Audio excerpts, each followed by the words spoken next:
Flamengo vivo nas 3 competições ainda? Pelo visto, o negócio está ficando ruim, está ficando diferente.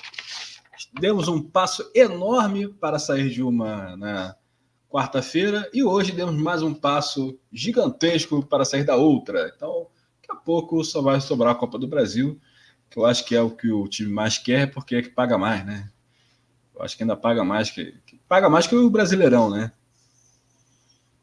O que fica, pelo menos de lado positivo do jogo de hoje, é uma coisa negativa para o Tite, né? Porque hoje ficou claro que ele poderia ter rodado mais o elenco ao longo da temporada, coisa que não fez, poderia ter poupado mais o time no estadual e podia ter rodado mais o elenco ao longo do Brasileiro, da Copa do Brasil e da Libertadores, né?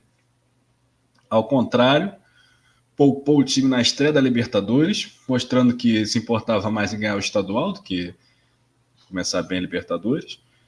E agora que a Libertadores está indo para o saco, ele resolveu que vale mais a pena colocar o time todo para buscar essa vaga improvável do que continuar brigando pelo brasileiro. Uma atitude completamente esquizofrênica do treinador Adenor Bach, o popular Tite. A gente não sabe mais qual planejamento foi feito para a temporada, porque uma hora é uma coisa, outra hora é outra. Né? De repente ele percebeu que a Libertadores está indo para o saco e viu que vai usar, queimar todos os cartuchos para ganhar, para se classificar, só porque fez essa promessa na coletiva pós-jogo contra o Peñarol. Que se diga que o time jogou bem hoje, mostrando que tem elenco, como já falamos isso 553 mil vezes, podia ter rodado mais, podia ter botado mais os garotos ao longo da temporada, podia ter feito mais as 5 substituições ao longo dos jogos, mas o Tite, alguns jogos ele trava, não sei, o Tite dá um tilt e não consegue fazer alterações, às vezes, antes dos 30 minutos, como hoje, mais uma vez, que se pese que hoje tinha só garotos no banco, mas um entrou e fez o gol, por exemplo. Muitas vezes insistiu com o Alan, desprezando o Everton Araújo, o Igor Jesus. O Igor Jesus já até saiu, o Everton Araújo fez uma grande jogada hoje no segundo gol. Algumas coisas assim que a gente não entende. Por exemplo, o Matheus Cunha, goleiro da Copa do Brasil. O Matheus Cunha é goleiro de futsal.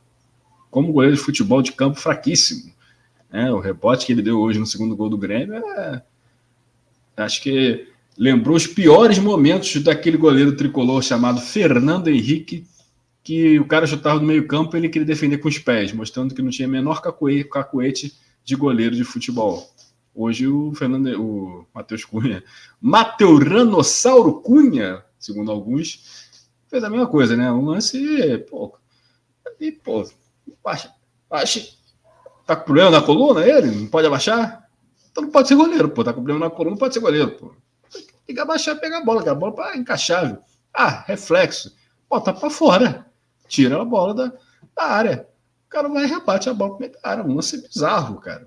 Bizarro. Para goleiro de futebol profissional, primeira divisão, lance bizarro, cara. Você poderia desculpar o cara goleiro de pelada ali, né? Jogando a pelada, o cara. Pelado. Defendeu.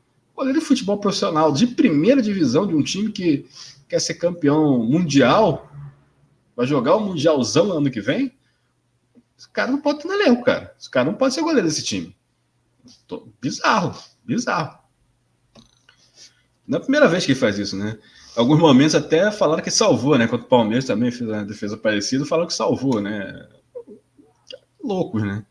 Só começou a assistir futebol ontem, né? Assiste FIFA e acha que é futebol.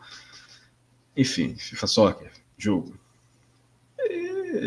Carlinhos, que se pese também Carlinhos, injustamente expulso, não encostou no rosto do Kahneman, a imagem foi clara, não encostou. O VAR tendencioso, não chamou a atenção do juiz, o Bandeira tendencioso, o Kahneman simula descaradamente que o que toca no rosto do Kahneman é a mão do Kahneman, a imagem é clara quanto a isso. Tá? Não vamos passar ao pano para o Carlinhos. Jogou nada, atrapalhou o time. Talvez a expulsão dele, se fosse em outro momento, outro treinador, outra visão de jogo, teria sido aquela expulsão tática como a do Isla, né, há uns 3 anos atrás contra o próprio Grêmio, que foi expulso e o Flamengo meteu 4. poderia ter sido isso, se o Tite tivesse um pouco mais ligado no jogo. Às vezes parecia que tinha que cutucar o Tite, ver se ele não estava morto lá no banco de reserva, porque não parecia que não estava vendo o jogo, não estava fazendo nada. Mas, infelizmente, o Tite não teve a mesma presença de espírito. Aliás, Marcelo Fera comandou o Grêmio hoje. Volta Marcelo Fera. Te amamos, Marcelo Fera. Treinador com o melhor aproveitamento da história do Flamengo. 4 jogos, 3 vitórias e 1 empate, não tomou nenhum gol. Volta Marcelo Fera. E aí o Tite tá lá assistindo o jogo, né? Posição privilegiada, assistindo o jogo, fazia nada. Mas a expulsão do Carlinhos foi bizarra também. Eu não sei o que foi mais bizarro, a expulsão ou a atuação do Carlinhos. Eu não sei o que foi pior. Enfim, mas a gente não pode dizer que uma coisa interfere na outra. A atuação dele foi terrível, mas a expulsão dele foi errada. Ficou claro ali que ele não encosta no rosto do Kahneman. Paulo César de Oliveira, porque é título. Carlos César de Oliveira, você é um árbitro horroroso. Sempre foi um árbitro horroroso, tanto que seu chefe, o nada saudoso Armando Marques, falava que você tinha que comer 1 quilo de alfafa. Vai catar coquinho e ficar justificando a atitude errada do juiz. Bandeira bizonho, juiz bizonho, expulsão bizonha, atuação do Carlinhos também bizonha, tudo bizonho. Não faltou bizonhice no jogo de hoje. Vamos ver o Tite. Fala, Tite. Falei, cara. Opa, Tite, boa noite, tudo bem? Epa! Aqui, Leonardo Mal, da Rádio Bandeirantes de Porto Alegre. Você, nesse momento, vive um momento de instabilidade no Flamengo, com uma pressão por parte da torcida, principalmente. E no Rio Grande do Sul se especula, chegou a informação de um possível interesse do Grêmio no seu trabalho para a próxima temporada. Como é que você enxerga esse interesse do Grêmio e uma possível vinda na próxima temporada? Primeira parte da pergunta da pressão. A pressão foi no Guarani de Garibaldi, no Veranópolis, no Caxias, no Juventude, no Ipiranga de Erechim, no Grêmio, no Inter. Ela vai ser assim. Deixa ele mudo, cara. Porque se você falar que a pressão no Guarani de Garibaldi é a mesma do Flamengo, você tá de sacanagem, né, Tite? Não dá pra ouvir o Tite, não. Não vou fazer mais. Vou parar. Porque eu tenho muito orgulho de estar técnico do Flamengo. Vou parar. Parei, Tite. Boa noite. Bom, muito no próximo jogo, né? Poupou seus principais jogadores.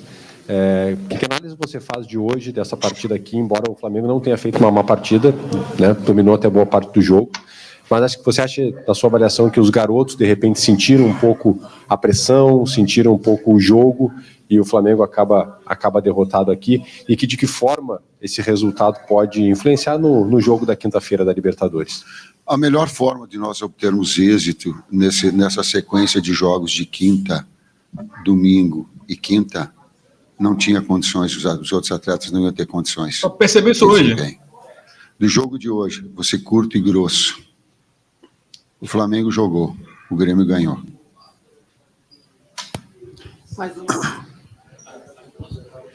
Boa noite, Tite. Boa noite, César. Cidão Marinho da Litoral News. Professor, eu queria que você falasse um pouco sobre o terceiro gol do Grêmio. O Diego Costa fica mais sozinho dentro da área, com facilidade para fazer a testada. Normal. Se isso não seria um erro dos treinamentos da equipe do Flamengo. Sim. Uma outra rapidinho. Quinta-feira já tem uma decisão. O time principal ficou no Rio de Janeiro treinando. Queria saber se, na sua visão, essa classificação na Copa Libertadores da América ou não reflete a sua permanência ou não na equipe do Flamengo. Obrigado. Meu trabalho, ele segue assim em todos, e está linkado a outra resposta que eu dei. Eu vou seguir o meu trabalho. Quem tem que fazer perguntas dessa situação de quem está ou quando foi contratado não é para mim, é para dirigentes, não é para mim. Explica um pouquinho, César, para dar, porque é uma análise tática para dar uma... Foi uma bola onde nós fizemos um movimento precipitado, né, uma dobra no mesmo homem. Parte disso é porque essa equipe não tem uma rotina já de ter jogado... 10 homens com 12 minutos. Ter jogado juntos. Bastante grande. E, sim, isso é subproduto do que havia acontecido, né? No segundo gol, a gente, além do gol, logo depois a gente perde o Carlinhos, né? Por um lance que, para mim também, teve uma falta no Alan, que com mesmo esse conceito que ele usou para a expulsão do Carlinhos não foi usado nessa falta do Alan. Enfim, mas do Wesley, aliás, mas foi assim, por falta de rotina, a equipe não está rotinada nessa... Rotinada. Faltou o Carlinhos ter um pouco de personalidade, dar uma surra no Kahneman lá. Se fosse brabo, pelo menos ter feito isso. Quebrou o negócio do celular do VAR. Valeu, Carlinhos. Tinha que ter dado no Kahneman, aí ficaria melhor. A torcida ia gostar mais de você. E além disso, com homem a menos, a gente acabou deixando esse setor, o funil, né, que é o espaço que a gente usa, aberto, e aí...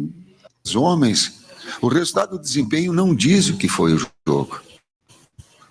Para mim, o resultado não diz. Esse é um lance onde há um desgaste físico, e aí tu tem uma dobra normal de um garoto que vem normal, e a qualidade técnica do adversário. E ali a marcação posicional. A jogada, ela tem a do desgaste físico e da jogada do lado que dá o cruzamento. Foi em cima dessa oportunidade que você falou, realmente para quinta, criar, fazer gol, mas sair perdendo? Só para fechar, efetividade, ela é um fator... Efetividade é um fator determinante. Eu não disse, por exemplo, que o resultado do Grêmio foi injusto. Efetividade, ele é do jogo de futebol. Eu não disse que era injusto, eu disse que nós jogamos. Por quê? Porque foi efetivo. Tite, boa noite, aqui. Você é um treinador reconhecido pelo seu trabalho de recuperar jogadores. No Flamengo, posso listar alguns aqui, não vou me alongar, mas, por exemplo, o Everton Cebolinha, um jogador que, quando você chegou, ainda era contestado, sabíamos o nível dele, mas ainda não tinha conseguido entregar no Flamengo tudo que poderia. Você chegou, deu as oportunidades que eram necessárias e ele se tornou um jogador muito importante. Você desmontou o time para acomodar o Cebolinha. O jogador que você também insistiu algumas vezes. Antes daquela lesão, ele vinha muito bem, depois oscilou, a torcida contestou em alguns momentos, mas você manteve a sua característica de continuar dando essa oportunidade para o jogador, o Alan, e tantos outros aqui que a gente não precisa ficar se alongando. Eu queria entender o que aconteceu, qual foi a diferença, o que acontece para que o Gabriel Barbosa não tenha tido tantas oportunidades assim. Ele foi titular poucas vezes no seu comando. O que aconteceu que você não conseguiu, pelo menos até esse momento, dar tantas oportunidades para que ele pudesse melhorar e reencontrar o bom futebol dele no Flamengo e ser importante para a composição do elenco? Você pode explicar isso de uma forma clara para a gente que não está ali no dia a dia do Ninho, também para os torcedores que ficam questionando? Temos o poçante Carlinhos. O técnico, ele tem que ter a capacidade da comissão técnica de trabalhar o atleta e dar a ele oportunidades de que ele possa melhorar e evoluir. E não cortar a cabeça no primeiro erro, porque nós somos expostos, e é assim. Eu não sei quanto tempo, mas foram muito tempo em que o Gabriel não teve condições físicas ou clínicas em termos de recuperação. Quando eu cheguei, aliás, no Flamengo, ele estava assim, sofrendo, ele teve uma série de problemas físicos. Tá certo? Certo. Quando eu cheguei, ele estava recuperando, não tinha participar. Nesse momento se encontra dessa mesma forma. A grosso modo, talvez, os treinamentos e essa condição clínico-física dele, com essas repetidas vezes, talvez tenha sido, o fator mais determinante dessa situação. Porque quando esteve, a oportunidade esteve. Assim como recuperação, aliás, não só do Everton, do Luiz Araújo, era no melhor momento da carreira dele. O Pedro estava no melhor momento da carreira dele. Mas tu não troca o time, né? Cebolinha estava no melhor momento da carreira dele. Estoura os caras, né, eu tinha visto o Cebolinha só no Grêmio, com nível tanto quanto na seleção, quando nós somos campeões da Copa América, ele também foi determinante.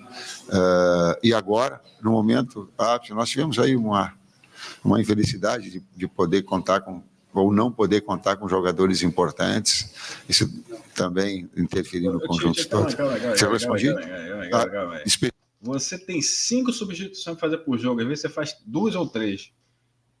Aí, nossa, não temos jogador fisicamente bom. Por que será? Nossa, que coincidência. A culpa é do calendário. Tu não faz substituições, mano? Especificamente, as lesões, para mim, ou essa falta de treinamento, de continuidade de tratamento em alta intensidade, em função dessa sequência de situações. Por exemplo, ele estava machucado e entrou no jogo contra o Vasco, ele sentiu no primeiro movimento. Você viu? Então, isso acaba prejudicando essa sequência dele. Ele teve um período também afastado, né, pela dopagem também, né, um momento assim que todos nós contávamos, assim, esperávamos contar com ele, né, então o momento do Pedro também, enfim, a gente tem dado a minutagem a todos, né, e essas infelicidades atrapalharam deles ter mais oportunidade, consequentemente mais minutos, né, conosco. Tite, boa noite. Marco Souza, do Jornal Zero Hora. Queria questionar o senhor citou na sua primeira resposta que a realidade do futebol brasileiro é essa, de pressão constante. Num cenário que o Flamengo não fracassou em nada ainda no ano, né, não foi campeão estadual, está vivo em todas as competições que disputa. E eu queria saber do senhor como é que se administra essa questão no dia a dia para que não contamine o trabalho, essa pressão no vestiário, para ainda buscar os objetivos que estão ao alcance. Obrigado. Eu respeito a vocês da imprensa, porque a crítica e o elogio faz parte. Administrar essas situações todas, quando o resultado não vem mesmo com boa performance, é natural, é atividade profissional de vocês. E eu a respeito e tenho essa consciência. E no Rio Grande do Sul faz assim, enrijece o lombo e deixa bater e segue trabalhando. Mais 2 perguntas pelo nosso horário, tá bom? Enrijece o lombo aí, Tite. Tite, boa noite. O Flamengo segue vivo nas 3 competições, Libertadores, Copa do Brasil e Brasileirão. Mas você acredita que o Flamengo ainda vai brigar e sair competindo pelas 3 competições ou vai acabar priorizando alguma mais pela frente? Obrigado. Eu aprendi no Flamengo que o Flamengo tem que disputar tudo.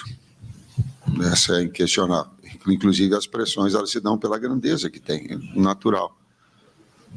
E também só sei que aceito for, e foi assim em todos os clubes, se um grande título tiver. Então aí vai ter essa harmonia que teve do Grêmio de 2001, que teve do Internacional 2008 e 2009, e aí uma série de outras equipes também. Eu busco agora no Flamengo. Tite, boa noite. Primeiro turno, o Flamengo vinha bem no Campeonato Brasileiro e foi perguntado a você sobre a sua pretensão no campeonato. Você disse que ia fazer uma análise a partir do momento que faltasse 10 rodadas para terminar o campeonato. Chegou a falar que se tivesse no G4, a 10 pontos do líder, daria para chegar. Na semana passada, o seu filho, na coletiva, mudou o discurso. Falou que ia fazer essa análise a partir de faltar 15 rodadas para terminar... 5 rodadas para terminar o campeonato. Eu queria saber, assim, qual é a decisão da comissão técnica, porque a partir da próxima rodada vão ser as últimas 10. Se é a partir da próxima rodada que vocês vão analisar qual é a pretensão do Flamengo ou a partir de quando faltar 5 rodadas para terminar. Para analisar, a pretensão tem que ser antes de começar o campeonato. A gente redireciona como as necessidades elas acabam acontecendo. Agora a gente vai ser nem de 10 nem de 5, jogo a jogo. Jogo a jogo, para a gente ter essa percepção, porque as coisas vão modificando, a gente tem que ter. Um planejar é assim, e se ajustar, ele faz parte, a gente vai se ajustar jogo a jogo. Obrigado, boa noite. Não tem planejamento nenhum, né? Tipo assim, quando chegar na 20ª rodada, eu vou saber o que é isso, cara. Entra no campeonato, quer ser o quê? Primeiro lugar, 15º, tanto faz, né? Vamos ver, de repente a gente briga para escapar do rebaixamento. Que isso, cara? Você tem um orçamento milionário, você tem o time mais valioso, né? O mais caro do campeonato, o maior investimento do campeonato. Quando faltar 5 rodadas, a gente vai ver. Pelo amor de Deus, né, cara? Pelo amor de Deus, que planejamento é esse? Que bagunça, cara. Aí fala, não, nova visão de futebol, nova gestão. Pô. Pelo amor de Deus, cara. Volta Marcelo Fera. Hashtag, volta Marcelo Fera. Com essa bizonhice, essa última bizonhice aqui, essa pergunta do Flazoeira aí no final, a última bizonhice da noite, fechamos essa bagaça aqui, vídeo, live, sei lá como é que chama agora, sabendo mais porcaria nenhuma. Vamos ver no que vem, né? O pessoal tá falando que o BAP deve ser eleito. O BAP tem uma vantagem, que ele cobra pra caramba, né? Ele é exigente, super exigente. Exigente até demais, né? A desvantagem é que a gente não vai poder mais, a gente que de classe média para baixo aqui, a gente não vai poder mais voltar ao estádio, porque se quiser pobre no estádio, tem que ter um time pobre, né? Então a gente não vai voltar mais ao estádio, mas vamos ser campeões, né? A cobrança vai ser incisiva. Se inscreva no canal Potência Rubro-Negra, valeu!